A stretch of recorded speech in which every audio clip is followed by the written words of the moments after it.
Le Padre Pio était pacifique, mais il est déjà arrivé qu'un homme pacifique emploie des moyens extraordinaires au service du bon Dieu.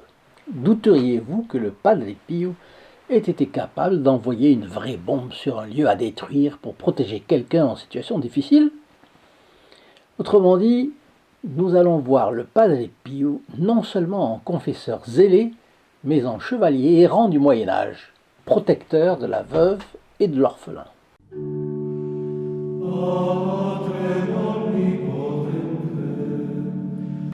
Chers amis fidèles du Padre Pio, bonjour.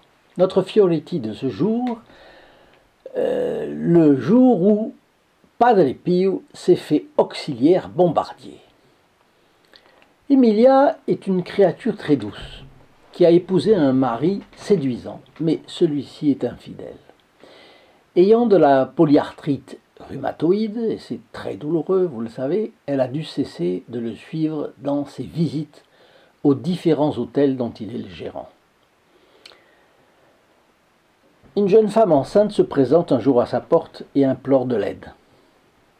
Le mari d'Emilia est le responsable de l'événement et les parents de la jeune ont mis cette dernière à la porte.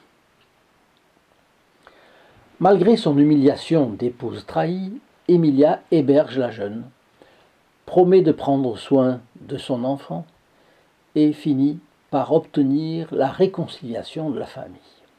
Mais une série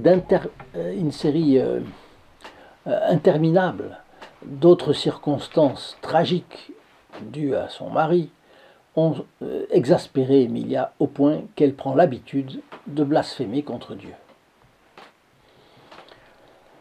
Au début des années 40, des paroissiens de sa ville l'invitent à faire avec eux le voyage vers San Giovanni Rotondo. Ah, sans ces paroissiens, quel aurait été le destin d'Emilia? Vous avez déjà pensé? Aurait-elle désespéré de la bonté de Dieu? Aurait-elle perdu le ciel, c'est-à-dire se serait-elle condamnée? Remarquez que dans le contact avec le Padre Pio, il suffit d'un rien. Il suffit d'un petit rien pour que le Padre Pio entre dans la vie de quelqu'un. Entre le Padre Pio et les gens, il y a en général un petit intermédiaire. Et c'est ce que Dieu nous demande. Il ne nous demande pas d'être un savant, d'être un puits de science, d'acquérir de grandes connaissances ou de grands biens. Il nous demande juste de faire le trait d'union. Par exemple, donner à bon escient la médaille miraculeuse de la rue du Bac. Par exemple, parler de la dévotion au Sacré-Cœur de Jésus à quelqu'un pour lequel ça ferait du bien. Parler du Padre Pio. Vous voyez, être un petit trait d'union, tout le monde peut le faire. C'est à la portée de chacun. Et c'est peut-être ce que le bon Dieu nous demande à nous qui sommes passionnés de la vie du Padre Pio. Qu'en pensez-vous? Dites-moi dans vos commentaires ce que vous en pensez. Voulez-vous m'aider à être le trait d'union avec quelques âmes en plus? Vous en connaissez nécessairement. Forcément, vous connaissez des gens. Personne ne vit en ermite. Partagez donc ces vidéos avec elles. Soyez le trait d'union entre elles et le Padre Pio. Alors, des paroissiens parlent du Padre Pio à Emilia, et celle-ci accepte l'idée d'aller avec eux à San Giovanni Rotondo. Déjà un bon premier pas. Et en arrivant, elle sent qu'elle pourrait bien se confesser au Padre Pio. Et puis cela ne traîne pas, elle se décide, elle s'y prépare.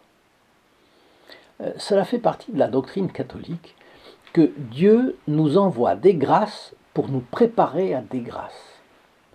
Il nous envoie des grâces pour nous préparer à ces grâces plus grandes. Et ici, c'est clairement une grâce qui a préparé Emilia au contact qu'elle aura avec le bon capucin. Je me permets de vous préciser que lorsque vous partagez une vidéo, non seulement vous entrez dans les intentions de la messe de vendredi à midi, pour les fidèles amis du Padre Pio, mais les personnes qui la reçoivent par vous entrent aussi dans les intentions de cette messe, parce que c'est convenu avec le prêtre célébrant. Donc vos relations sont super préparées à recevoir les vidéos que vous allez envoyer. Les mérites de la messe seront appliqués à leur âme. Elles auront donc beaucoup de mérite, beaucoup de grâce. Pourquoi être timoré? Alors le Padre Pio va vous aider et va aider vos proches, ça c'est garanti. Dès qu'Emilia s'approche du confessionnal, avant même qu'elle ait pu faire le signe de la croix, le Padre Pio, d'un ton paternel, mais ferme, il la réprimande tout de suite. Ne blasphémez plus. Ne blasphémez plus.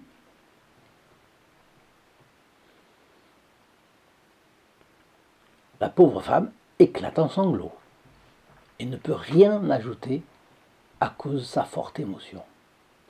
Parce que ce que le Padre Pio a dit et qui révèle un don à un homme qui dépasse de si haut la nature humaine, cela la confronte d'un coup à cette réalité surnaturelle, face à laquelle elle prend conscience de l'importance de ses fautes. Elle comprend que chaque faute est grave, chaque blasphème est grave, et la fait tomber en elle-même. Alors là, le Padre Pio lui parle avec beaucoup de bonté et énumère à sa place tous les péchés qu'elle avait préparés pour sa confession. Ça, c'est encore un autre miracle. Il découvre absolument tout, ce qu'elle avait pensé dire. Et il faut dire que ce serait bien pratique pour nous de nous confesser. Déjà, le prêtre connaît tout. Bon, lis. À partir de ce jour, après l'ordre reçu du Saint Capucin, Emilia n'a plus jamais blasphémé. En échange de la promesse qu'elle tiendrait sa résolution, le Padre Pio lui a fait une promesse aussi. Il lui a promis sa protection.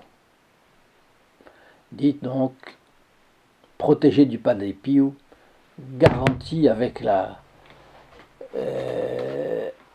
un fil de barbe, comme on dirait au Moyen-Âge, un fil de barbe sur le parchemin, qui était la promesse qu'on accomplirait sa foi. Bien. Alors il lui a promis sa protection. Et c'est à la lumière de cette promesse que vous allez pouvoir apprécier la suite de cette histoire si peu banale de la bombe dirigée où il fallait par le Padre Pio. Auparavant, je vous donne rendez-vous ci-dessous sur le lien st-padre-pio.fr où vous verrez que vous avez d'autres possibilités d'aider le Padre Pio que de partager ces vidéos. Il faut les partager, mais vous en avez d'autres. Vous pouvez m'aider à placer, par exemple, la photographie du Padre Pio. Le voici, je crois que vous la connaissez. Cette photographie, j'aimerais la placer dans tous les foyers possibles, imaginables, tous les foyers qui peuvent l'accepter. Alors, si vous souhaitez cette photo vous aussi, dans votre maison, appelez-nous au 08 05 36 08 47. En semaine, de 8h30 à 12h30 et de 14h30 à 19h, sauf samedi, où c'est de 9h à midi. Vous savez que réaliser ces programmes nous occasionne beaucoup de travail et de frais. Par exemple, envoyer ces estampes dans les foyers. Évidemment, quelqu'un paye. Et ce sont les protégés du Padre Pio qui le font. Alors, si vous voulez que cela continue, soyez assez gentil pour prier afin que cela soit possible. Faire un acte militant, cela coûte toujours un peu, mais la contrepartie est si grande. La joie d'être protégé par le Padre Pio donne une telle assurance. Bon, vous allez voir ce que ça a valu à Emilia. La protection promise par le Padre Pio. Après l'échec de son mariage, il fallait bien trouver un moyen de subsistance à cette pauvre femme. Emilia ouvre une boulangerie. Son bon cœur va lui créer des problèmes avec la loi. Lors d'un rapide contrôle des comptes de fin de mois, on s'aperçoit qu'il manque les factures des 7 quintaux de pain qu'elle a donnés à des pauvres gens affamés. L'anecdote se situe pendant la Deuxième Guerre mondiale. Il y a des restrictions, des contrôles, vous savez, des tickets. on fait la chasse au marché noir. Donc on va dire, si elle ne peut pas tout justifier, qu'elle a fait du marché noir, qu'elle a gardé de l'argent noir, et ainsi de suite, ainsi de suite. Alors, elle apprend que des policiers de l'approvisionnement viennent chez elle passer ses papiers en revue. Donc elle est sûre qu'il va y avoir 700 kilos de pain, on va lui dire à tel prix, voilà. Alors elle accourt à l'église des frères Capucins, qui se trouve à un jet de pierre du magasin, pour prier de ne pas être punie trop sévèrement. Eh bien, que se passe-t-il à votre avis? Un bombardement inattendu vient frapper le quartier et une bombe entre par une fenêtre dans le magasin d'Emilia et va juste détruire la partie du comptoir où étaient conservés ses reçus et ses factures. Dommage de guerre, cas de force majeure, Emilia est libérée de tout souci et peut garder sa boulangerie retapée. Qui va douter de la protection du Padre Pio dans cette affaire?